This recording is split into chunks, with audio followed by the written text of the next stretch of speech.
vamos a continuar con la Mishnah 19 del cuarto capítulo del Pirkei Avot, y acá vamos a acabar el capítulo. Y dice lo siguiente: Shemuel Akatan Omer. Shemuel el pequeño, un nombre, un apodo muy extraño. Shemuel el pequeño solía decir, ahorita voy a explicar, voy a leer la Mishnah: Bin polo yebeja al tismach, ubikashlo al yagelibeja.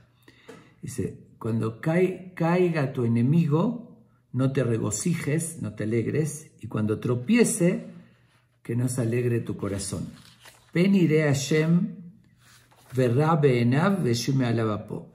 Por si va a ver Dios y va a ser malo en sus ojos y desvíe de él su ira. Ok, vamos a, como siempre, explicar primero quién era este Shemuel Akatán, que tiene un apodo tan extraño. Shemuel el pequeño era uno de los Tanaim. Él estaba en la época de Rabbi Shimon ben Gamliel, el presidente, el famoso. ¿Y por qué con un nombre que parecería como que es, en cierto modo, hasta despectivo, ¿no? Que lo está siendo pequeño, siendo un Taná, que era de los grandes sabios? Bueno, realmente hay dos explicaciones por qué se lo llamó así. Una lo dice en el Tratado de Yerushalmi, en el Talmud de Yerushalmi, dice que lo llamaron así por la humildad extrema que él tenía. Dice, Shayam Maktin Atzmo. Él se hacía pequeño. Dice, en todas las ocasiones no se hacía notar, al contrario, como que era tan humilde que él mismo se aminoraba de su nivel, que se hacía pequeño. Y de verdad sí destacó, ahorita vamos a ver algunos detalles, con esa gran humildad, pero no significaba la humildad que él no merecía recibir todos los honores, al contrario. De hecho, los más grandes personajes espirituales que tuvimos en la historia destacaron por su humildad. Como sabemos, Moshe Rabbenu, ¿por qué se lo alabó tanto y cómo la Torá lo alaba? Diciendo justamente, Vaish Moshe Anam Meod Mikol Adam. Era el más humilde de todos. Ya lo dije en otra ocasión, cuando hablé de la humildad en el Pirkei Avot también, ¿no?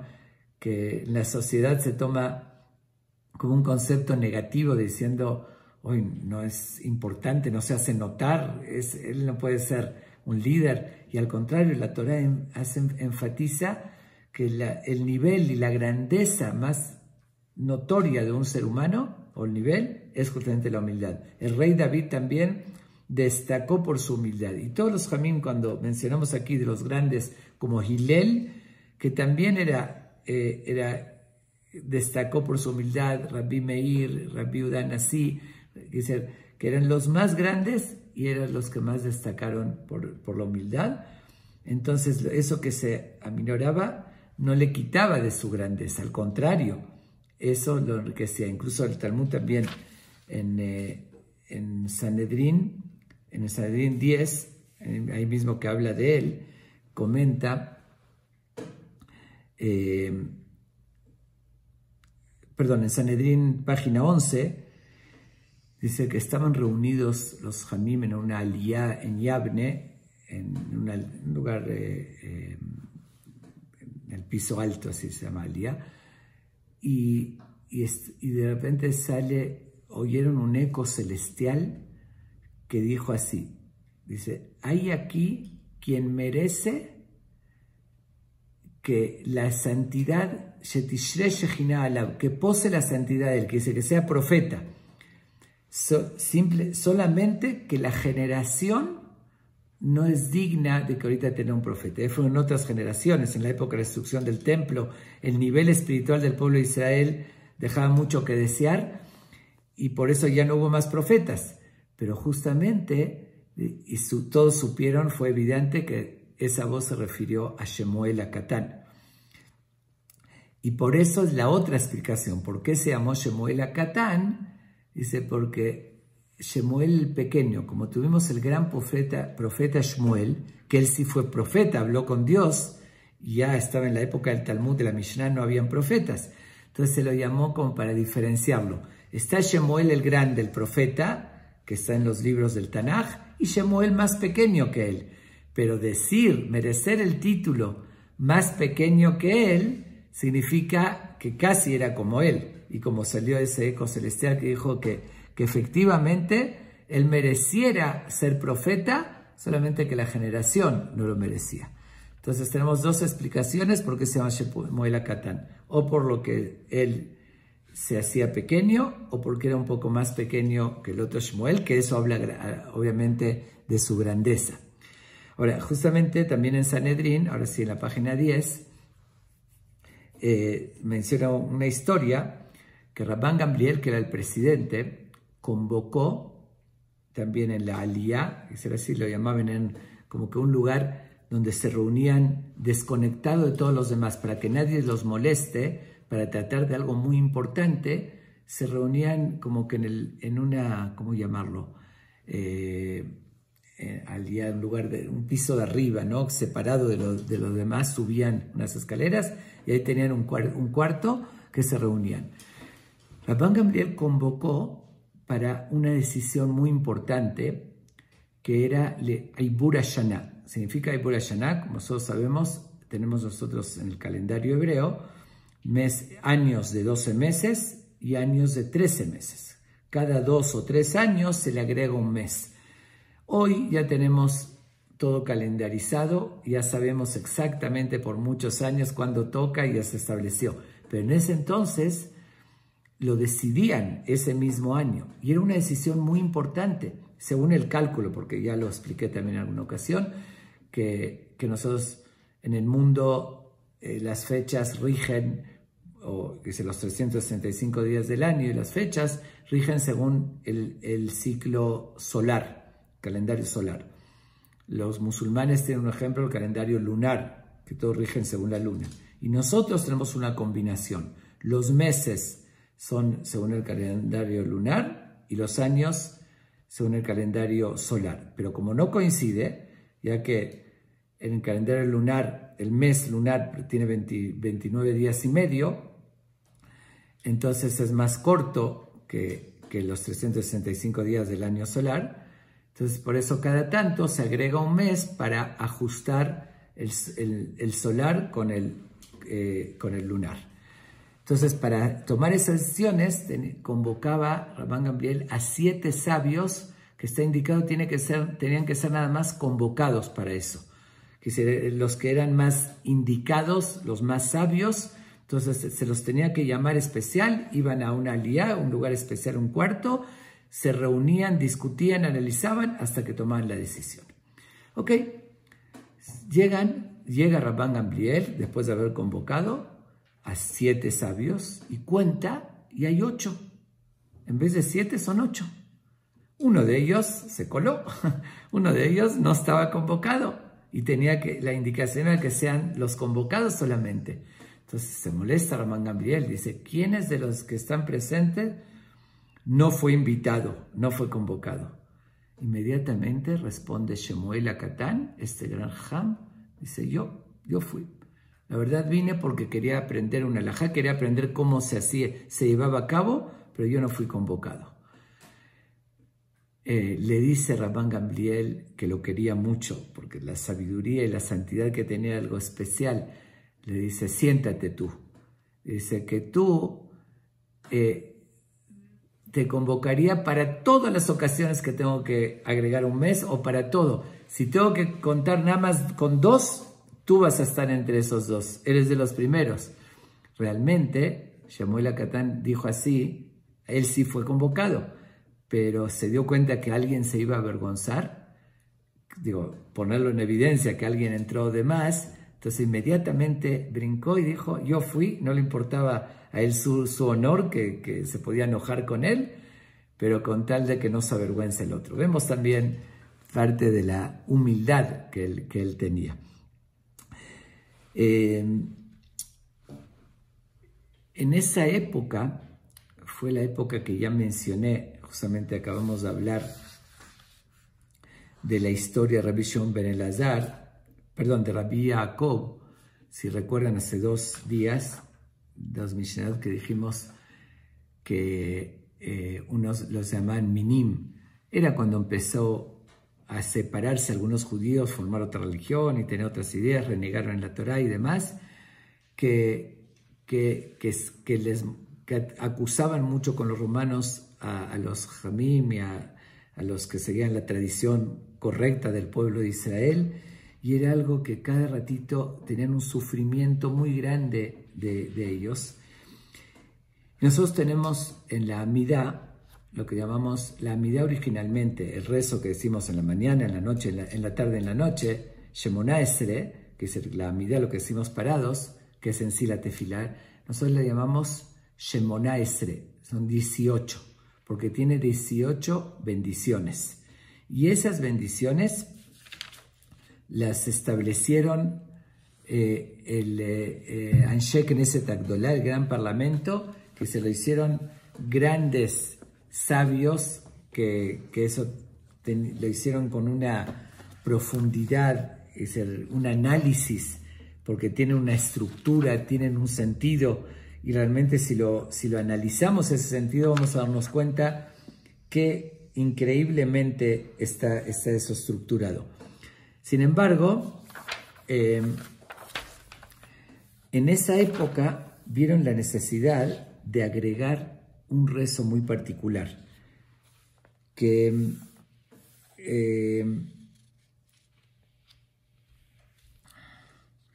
un rezo para pedir que Dios contenga a los herejes y malshinim, decimos en la tefilá, la minim ve la malshinim, los herejes y los que malshines, aquellos que delataban, los delatores, aquellos que delataban a los mismos judíos, aunque eran hermanos, pero ellos se rebelaron contra la Torá y delataban a los judíos contra los romanos y llegaban matanzas y sufrimientos.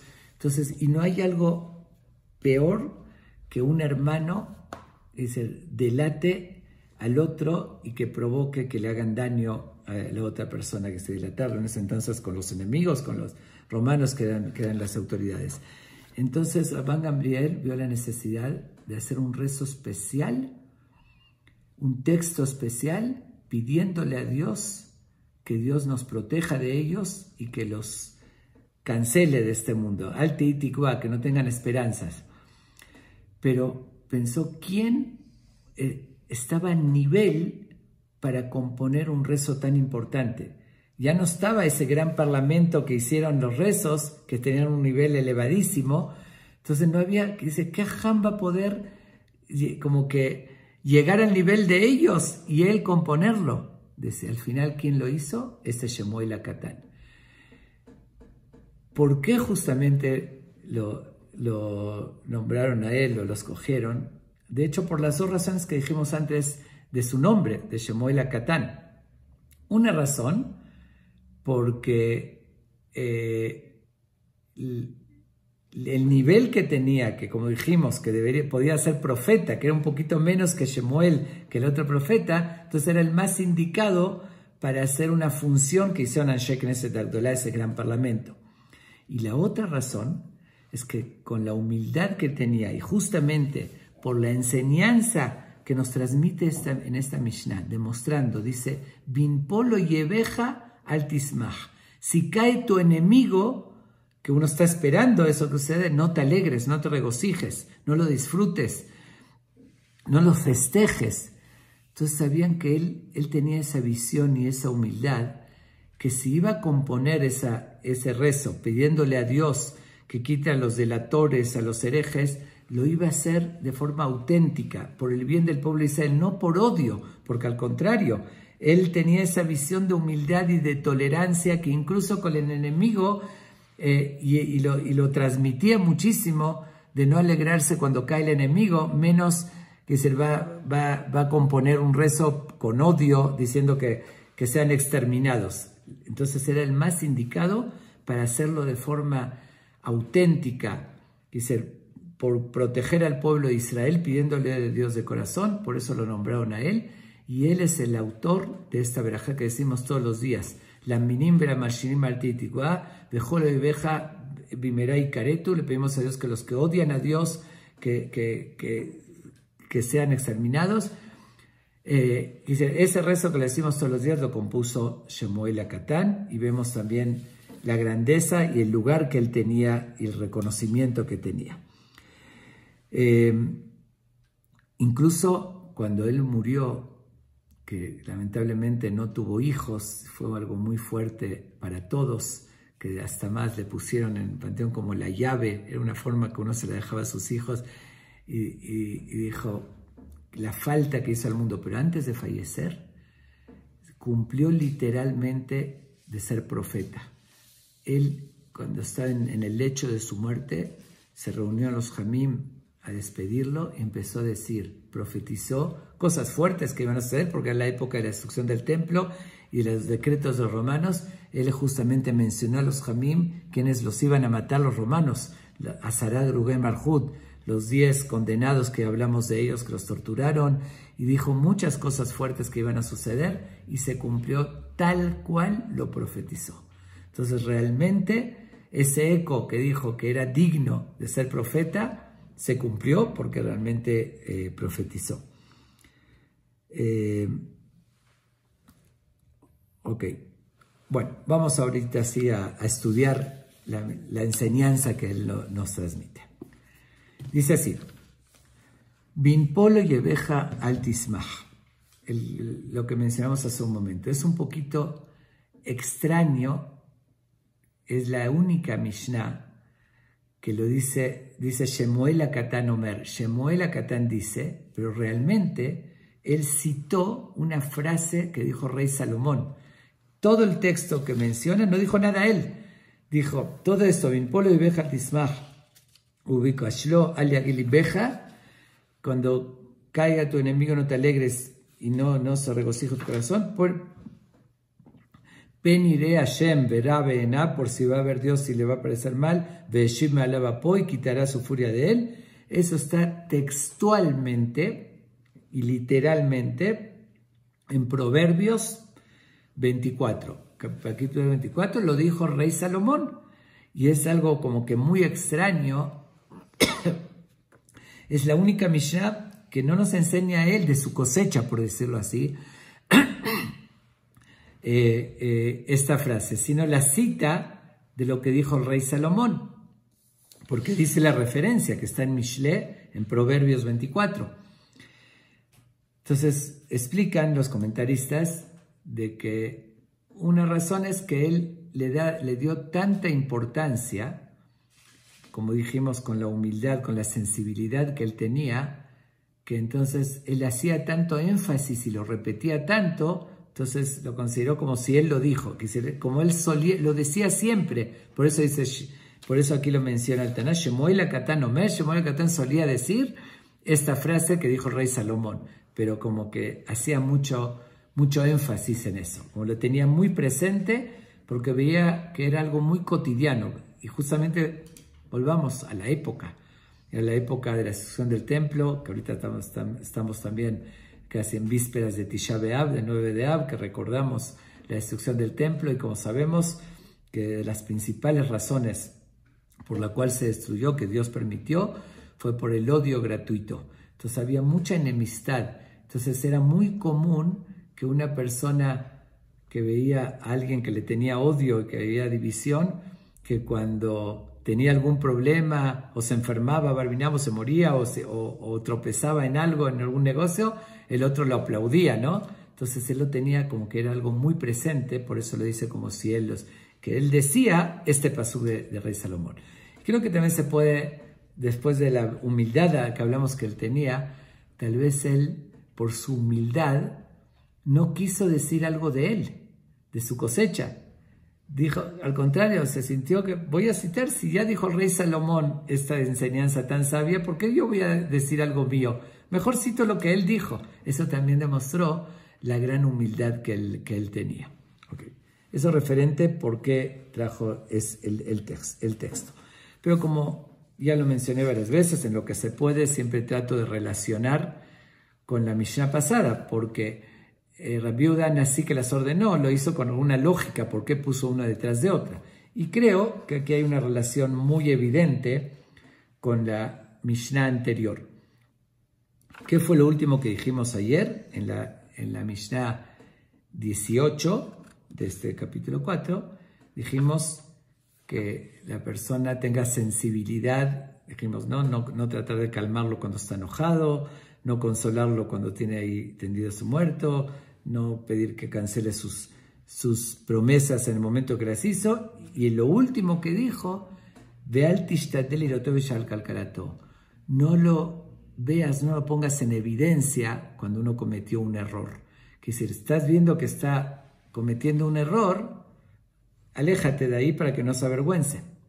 Ahora viene y nos dice Shemuel HaKatan un paso más. Dice, pero hay veces la persona justamente odia a alguien y cuando ve que tropieza, al contrario, lo pone en evidencia, lo va a festejar. ¿Ven? Mira cómo está actuando. Mira cómo se enojó y qué tonterías se pasó de copas y mira las babosadas. Y eso es alegrarse con la caída del enemigo. Entonces, después que el Tanak, Rabbi Shimon ben Elazar, la Mishnah que dijimos, dice, ni lo veas cuando cometió un error o cuando tropezó, porque se va a avergonzar. Él dice que cuidado, incluso si esa persona es tu enemigo, que ahí uno quisiera verlo cuando cae, dice, cuídate muchísimo de no festejar y no alegrarte y por lo mismo menos ponerlo en evidencia, porque eso uno aprovecharía. Dice, de una persona normal lo podemos entender el consejo anterior, que no lo avergüence, está bien, entiendo, a él lo quiero, es un amigo normal, está bien, me dio un consejo Rabbi Shimon ben Elazar, lo voy a cuidar de no estar en el lugar para que no se avergüence. Pero alguien podría sentir, pero si es mi enemigo, seguro que voy a estar ahí para aplaudir y para mostrar qué tan bajo es él, que como yo soy superior, que si lo odio, voy a ponerlo, como que voy a hacer notar más su caída y su error para demostrar que él es el malo. Aquí es donde nos viene a decir, aunque es algo bien difícil, no solamente no estar en el momento y no aplaudirlo, ni te alegres dentro de ti, que es algo muy natural, que si uno dice, lo odio, mira, le sucedió esto, lo merecía. Es la reacción natural que cualquiera tendría. A alguien, estamos hablando de un odio personal, me hizo algo y le guardo rencor. Entonces, apenas que una persona está a la expectativa, ve que él tropezó, cayó, que bueno, por hacerme esto, porque lo merecía, porque es un tal por cual, etc. Y ahí es cuando uno lo festeja, nos advierte muchísimo. Shemuel HaKatan dice, no cometas ese error, por varias razones. Primero, que no te sientas superior a él. Hay veces hasta jugamos el papel de Dios y decimos, lo merecía. ¿Ves? Por hacer esto, mira lo que le sucedió. ¿Tú quién te crees para juzgar y para decir los caminos de Dios si lo merecía o no lo merecía? Cuidado. Eso es jugar con fuego, es lo que sigue diciendo. Cuando uno lo hace así y empieza ya a decir lo merecía y alegrarse, dice, por eso sigue diciendo, Peni ide Hashem, Dios va a verá be'enav, Dios le va a parecer muy malo. Oye, ¿tú qué te crees? Le va a decir Dios. ¿Tú te crees mejor que él? Que estás diciendo, alegrándote que él cayó y que lo merecía. Ve'eshiv, y lo grave, ve'eshiv me'alav po. Dice que eso puede llegar a suceder, que Dios lo quite de él, lo que le sucedió negativo, y te lo ponga sobre ti. Ya que tú te crees superior, ya estás de soberbio diciendo, mira, yo soy mejor, mira lo que le pasó a él. ¿Tú crees que él lo merecía y tú no? Entonces vamos a ver tus acciones. Vamos a ver, ya que lo estás festejando y diciendo que así le tenía que pasar, vamos a ver si tú no mereces también eso. Y como como te alegraste de su caída, de su sufrimiento, entonces Barbiná puede ser que Dios se lo quite a él y te lo ponga a ti. Es algo muy delicado. Realmente hay una idea muy parecida a lo que estoy diciendo en una de las explicaciones de lo que es el mal de ojo. No quiero entrar ahorita en el tema, pienso dar una plática, no en el marco del Pirkei Avot, sino en otro marco, una plática especial de analizar qué es el mal de ojo, que está muy confundido el concepto, pero una de las explicaciones de cómo funciona el mal de ojo es justamente cuando una persona es presumida y está ostentando. Dios tuvo la suerte, tuvo dinero, tuvo esto, pero él no se conforma con eso, con esa suerte que Dios le dio bendición, le dio abundancia, sino quiere ir frente a todos y demostrar, mira, yo tengo más que los demás, mira qué coche tengo, mira qué esto. Cuando uno está demostrando, mira, yo soy más, yo tengo esto, y despierta la envidia de los demás, intencionalmente. Digo, no, que no significa que uno no pueda disfrutar de lo que tiene, pero con discreción, tranquilo. Pero cuando uno intencionalmente, como decir, lo pica al otro, que le despierta la envidia, ¿qué sucede en el cielo? Dicen, tú estás poniendo a prueba si de verdad lo mereces, como diciendo, estás despertando que los otros digan, ¿por qué él lo tiene y yo no lo tengo? ¿Eso a qué se compara? Llega un empresario, tiene varios empleados, llega una vez uno de ellos, se le acerca, le dice, mira, tengo problemas, mi esposa de salud, estoy necesitado, te pido de favor, de verdad apiádate de mí y que por favor le suba el sueldo, que le aumente el sueldo. Ok, él está bien, se apiadó de él y le aumenta. Pero él no se conforma con eso. La verdad es que él no merecía más que los demás, no es que trabajaba más, sabía más. Va con todos los demás empleados y les empieza a decir, ya ven, yo soy mucho mejor que ustedes, yo soy más importante, a mí me pagan más, a mí me subió el sueldo. ¿Qué va a suceder? Los demás empleados van a ir a reclamar al patrón, ¿por qué a él le subiste y a nosotros no? Que nosotros no trabajamos lo suficiente, él más, ¿por qué? Entonces le va a decir, como tú lo pusiste a prueba a ver si tú te merecías más que el otro, entonces te lo voy a quitar a ti. Y dice, si no lo hubiese presumido, dice, ok, me apiadé de ti y te lo di. Pero ahorita que estás poniendo a prueba si tú realmente eres mejor que los demás, entonces ahorita dice el patrón, ahorita te lo bajo de vuelta. Eso es una moraleja, ¿no? Una idea muy similar. Por decir, también eso aplica en el mal de ojo, que también si uno está presumiendo y pone a prueba, a ver, ¿de verdad lo mereces más que el otro? Puede ser que Dios algún mérito te lo dio, pero cuando quieres ostentar y sentirte superior, ahí el otro reclama y en el cielo juzgan, entonces puede ser que te lo quiten. Es una de las explicaciones, que aquí es la misma idea que estamos diciendo. Cuando uno se alegra del sufrimiento del otro, de la caída, ¿tú te crees más que te puedes alegrar? Vamos a ver si tú lo mereces. Es algo de verdad muy peligroso y muy negativo. Entiendo de que a veces es una prueba difícil y es de forma natural, pero no.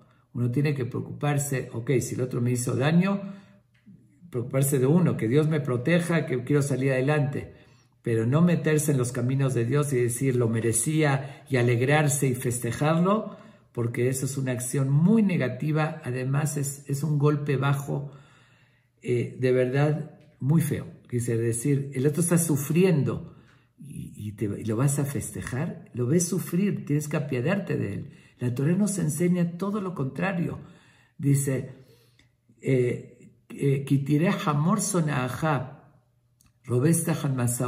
si ves el burro de tu enemigo caído en su carga, tienes obligación de detenerte y ayudarlo. Uno dice, bueno, pero es mi enemigo, al contrario, qué bueno que sufra, que se amuele. No, ahorita está sufriendo, ahorita tiene un problema, está la carga caída del burro y no puede cargarla. Él solo, tienes que ayudarlo. Es otra visión, otra sensibilidad total. Ok, no digo que uno no quiera que pedir a Dios que el otro me deje de hacer daño es otra cosa, pero si ya está sufriendo, cuidado, de verdad es una maldad y una malicia y es algo muy, muy bajo hacer eso. De hecho, algo interesante, en español no hay una palabra que defina qué es alegrarse con el sufrimiento del otro. Son varias palabras, ¿no? Componemos, no es una palabra. Incluso en hebreo hay dos palabras, se llama simha laed, alegría del otro, del sufrimiento del otro, pero no es una palabra que define eso. No sé si es el único idioma, pero lo encontré en alemán. Hay una palabra que es Schadenfreude, no sé si lo pronuncié perfecto, no hablo, no puedo decir de que conozca el alemán bien cómo se pronuncia correctamente, pero es esa palabra Schadenfreude, que significa literal, esa sola palabra, el placer de la desgracia del otro. Es inconcebible. Digo, no quiero tratar de adivinar la casualidad que en ese idioma, bueno, no quiero entrar a juzgar en nada, y tampoco voy a ser muy cruel juzgando el alemán, porque justamente, por otra parte, un filósofo muy reconocido alemán, dice al contrario, él critica y dice una idea muy similar a la que estamos diciendo. El filósofo Arturo Schopenhauer, del siglo pasado, dice que él transmite este concepto, dice que sentir envidia es humano. Digo, la Torá lo rechaza también. La Torá dice que loticón velotitor, no guardes rencor y no te vengues, sino, la Torá dice no tengas envidia del otro, que es el 10º mandamiento, pero dice, él mismo dice, igual la envidia es un sentimiento natural y es humano, pero ponerse contento cuando el otro cae, eso es satánico. Así lo dice Arturo Schopenhauer, que era alemán también, que dice, no todos los alemanes y no podemos juzgar al idioma, pero es curioso que en alemán hay una palabra que dice que está un poco en la cultura, ¿no? Y ya vimos lo que pasó en la historia. Pero una palabra, Schadenfreude, que es justamente una palabra que dice alegrarse del sufrimiento del otro. Pero obviamente para nosotros está condenado al máximo y rechazado de forma total. Pero igual analicemos también la precisión, como eso lo dijo Rey Salomón, esta es la frase. Vamos a ver cómo está escrito. Dice, Binpol oyebeja al tismach. Cuando cae tu enemigo, no te alegres. Ubicashlo, kashlo es tropezar, al yagel libeja, que no se regocije tu corazón. ¿Por qué cambio aquí? ¿Qué es caer? ¿Qué es tropezar? ¿Qué es alegrarse? ¿Qué es yagegilá? ¿Qué es regocijo? ¿Por qué cambia los términos? Obviamente que Rey Salomón, que era tan sabio, no dijo una palabra fuera de lugar o de más. Aquí está hablando de dos situaciones. Binpol, como lo dice la palabra, cuando el otro cayó, ya cayó, puede ser quebró su negocio, cayó, ya Dios no lo quiera, bueno, tuvo un cáncer, algo que ya. Dice, ahí es otro término, una alegría más duradera. Ya vi que cayó, me alegro por mucho tiempo, por muchos días. Bekashlo es cuando tropieza, todavía no cae, pero tuvo ahorita un tropiezo, al yagel libeja, no se regocija tu corazón. La palabra yagel viene como que de un sentimiento de alegría más momentáneo. Quiere decir, de este tropiezo que tuvo, me alegro en este momento, como decir, una reacción instantánea. La otra es más estable, la alegría, que decir, ya cayó, ya todo el tiempo lo festejo, mira, el otro ya quebró, el otro ya cayó, ya así, y todo el tiempo me alegro. Y lo otro es más pasajero, por eso cambia el término, pero obviamente que ninguna de las dos está incorrecta. Sin embargo, aparentemente si tomamos este dicho Rey Salomón y de Shemuel Acatán, que lo resaltaba tanto, nos preguntaríamos, vemos realmente en la Torá, si analizamos un poquito, hasta la mayoría de nuestras fiestas están relacionadas con la caída de nuestro enemigo. Pesaj, ¿qué hacemos? Las 10 plagas se hundieron el séptimo día de Pesach, Az yashir Moshe ubnei Israel, et ashirah azot, cantaron Moshe con el pueblo de Israel un cántico cuando vieron los egipcios que se hundieron en el mar. Después tenemos Purim, que festejamos, que Amán quiso destruir al pueblo de Israel, al final cayó él y sus hijos, y estamos haciendo una fiesta, como que aparentemente estos conceptos contradicen a esta enseñanza. La respuesta, en primer lugar, que aquí no está hablando obviamente de gente de verdad satánica, ahora sí como lo dijo Schopenhauer, al revés, me refiero que el enemigo, estamos hablando de una persona que le tiene odio al otro, que lo ve como su enemigo y que ahí tiene que superar lo que está mal. Pero en primer lugar, de verdad un malvado, que sea un Hitler o gente similares como un Amán que quiso aniquilar a un pueblo entero, hombres, mujeres y niños, obviamente que hay un grado de maldad que ahí sí cabe, como decir, alegrarse. Pero sin embargo, miren hasta dónde llega la filosofía y la sensibilidad de la Torah. Igual, en esos casos, la alegría es diferente. Aunque nosotros festejamos Pesach, festejamos Purim, muchas otras situaciones, Hanukkah y otras que nos salvamos de nuestros enemigos, la alegría es alabar a Dios que nosotros nos salvamos. No es hacer énfasis en la destrucción del enemigo. Dice, obviamente el pueblo de Israel agradeció a Dios que lo estaban persiguiendo los egipcios. Primero los esclavizaron, los torturaron. Después, ya cuando Dios con milagros los sacó, los persiguieron para matarlos. Cuando se salvaron es agradecer a Dios por nuestra salvación, pero no en sí por la muerte de ellos. ¿Y cómo sabemos esto? Está escrito que dice que justamente cuando se hundieron los egipcios en el mar en Shivish el Pesach, en el séptimo día de Pesach, dice que los ángeles, así dice el Midrash, dice que los Malachei Asharet, Ratzul Agid Shira, quisieron cantar a Dios. ¿Y qué les dice Dios? Los regaña. Maasei Yadai. Oigan bien esta frase tan significativa. Dice, Maasei Yadai, Tob'im Bayam, Veatem Ombrim Shira. Les reclamó Dios a los ángeles.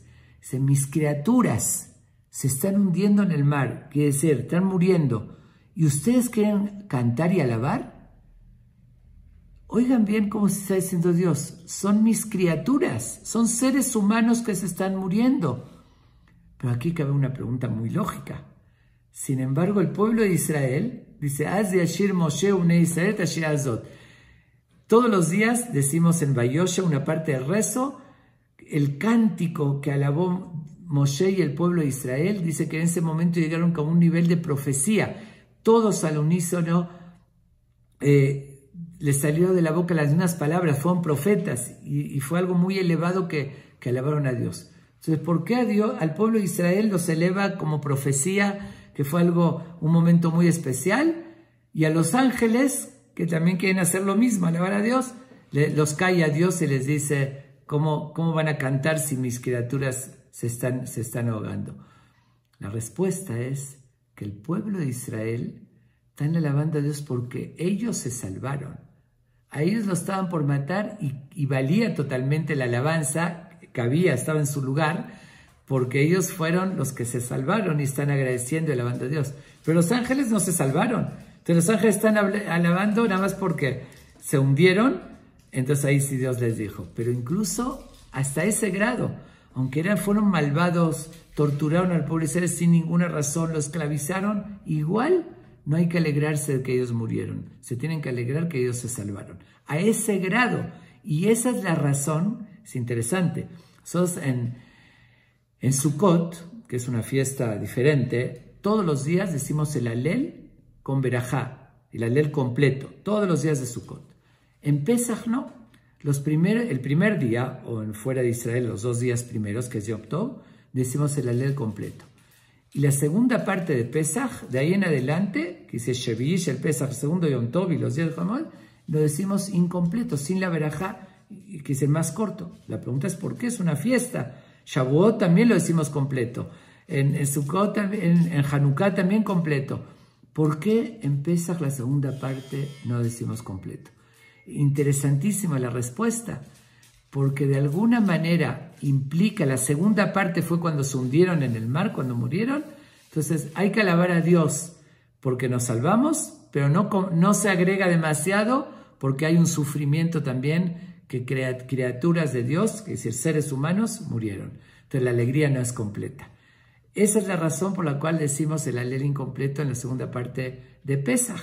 Que es increíble esa visión de la Torah, esa sensibilidad, hasta a qué grado que no tenemos que ni desarrollar sentimientos de venganza, ni disfrutar. Sí, uno protegerse, obviamente, no permitir, obviamente que sí, obviamente que cabe alegrarse cuando cae Alemania, bueno, después de la tragedia, y ahí sí cabería, hay excepciones, ¿no? Gente malvada, perversa, que le pedimos a Dios que Dios los quite de este mundo, porque de verdad la maldad, como dije, como esos casos en la historia, pero en general, y menos con un compañero, aunque uno tenga razones para odiarlo y todo, no puede alegrarse, no puede, al contrario, le tiene que dar piedad y tener sensibilidad si el otro está sufriendo, y tener esa visión que incluso con nuestros enemigos, como dije, de los egipcios y demás, es alegrarnos nada más porque nosotros nos salvamos y no porque ellos nos hundieron.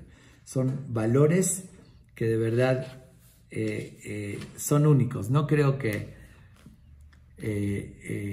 veamos esa visión a ese nivel, a ese grado, esa sensibilidad, que si el burro de tu enemigo se cayó, ayúdalo, tienes obligación de hacerlo. Es una visión que da la Torá única, de unos valores únicos que los seguimos aprendiendo aquí en el Pirkei Avot.